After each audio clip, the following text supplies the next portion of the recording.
ग्राहक लगा चङो रुगो दर वारा ने न पाड़े मो फेरी वारा उस्ताद अरे सारा यार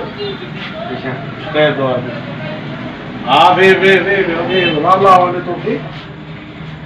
बाण को ने कुटी ने अरे कम कंदम पानी फुआर हर तो कपड़ा होती है ना असल में मुझे मूड न हो आज कम ते अचण जो छोकरे के चयो पर हां तू आयो तो पर्सनली ग्राहक तो थानेदार गाला तो सा तो मना हो गयो ना उस्ताद हां 12 हां बुद्ध था हां 12 ठाए पोछा कर 12 ठाए आई ना 12 तो तू ठाई दे पोछा कर 12 ठाई तो मैं पोरी तू शेव कराई दे शेव कर दो मैं शेव का पोछा कंदे यार हाणे इहो भी को सवाल आ जेको तू चोंदे कम मा वो कंदम शेव को पो तुजा वार ए मुछन जा जेके वार दी न गयो ये सेट कंदो मैं ए हां अच्छा ही ठाए करे पो तू छा कंदे यार हाणे तू अलाए चा को चरियो धातरो पी आयो अलाए भंग पी आयो हाणे जेको तू कम चोंदे त मा वो कंदम न जानी सोना पूछा तो कहे नाराज छो तो थे ये शिकल छो तो खराब करे मां केरा कान बाबा केरा तो तुझे शेव पर डाए तो क्रीम बिरी मणी तो दबा सोनो करे हल सफा सोनो को तो मैं क्रीम मणी पोछा कंदे यार हाणे तू अलाए केड़ी गाल गालाए तो यार हाणे वार ठाई तो मैं पो मुजो कड़ो कम क्रीम मणी तो रवानो कदम जाने वने शहर वने घर वने मुजो कड़ो कम शहर वनी मां छा कंदम पिनते वनी बाबा तू जो पाजो मसलो है शहर वने जेको कुछ करे मुजो कड़ो कम चिड़े छो तो उस्ताद पूछा तो कया न यार हाणे या भी पूछा जी गाल हाणे वार ठाईंदे पो छा कंदे शपर ठाईंदे पो छा कंदे क्रीम हणदे पो छा कंदे मां छा कंदम बाबा वो कम तू जो जेको करे न उस्ताद शहर वनी मां कंदम छा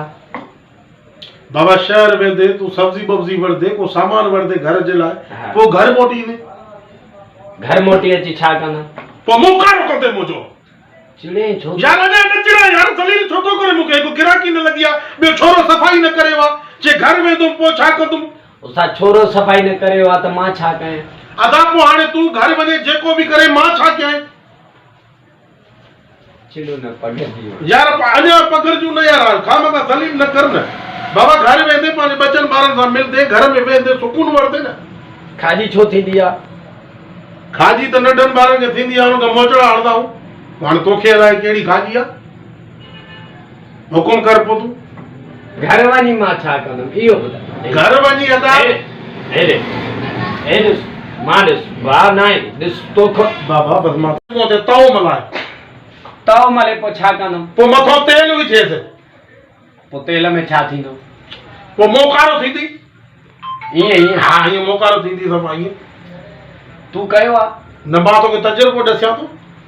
लाजमी कयो थी तो बुधा एकड़े ग्राहक ते कयो जो गोदर वालो मां त रोकारो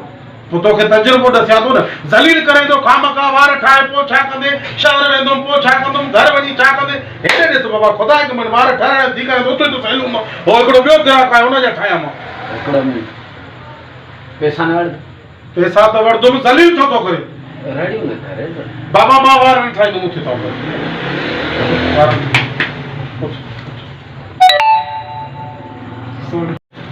बाबा गाल बुतम के जलील न करे तो उठा काले वने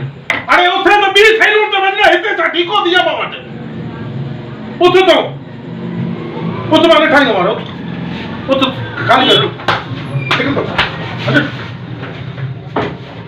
लोखा बेना लोखा ए गिरा का ए ददवा ले बा बढ़िया नहीं हल हल अने अभी चले हल चंद्रो एकड़ो छोरो वाला के चरा दरपद करवाई ना चाहिए निभागो के जाए जो हे तो वना हूं छा हुजी पई जा मुजी तुजी छेलू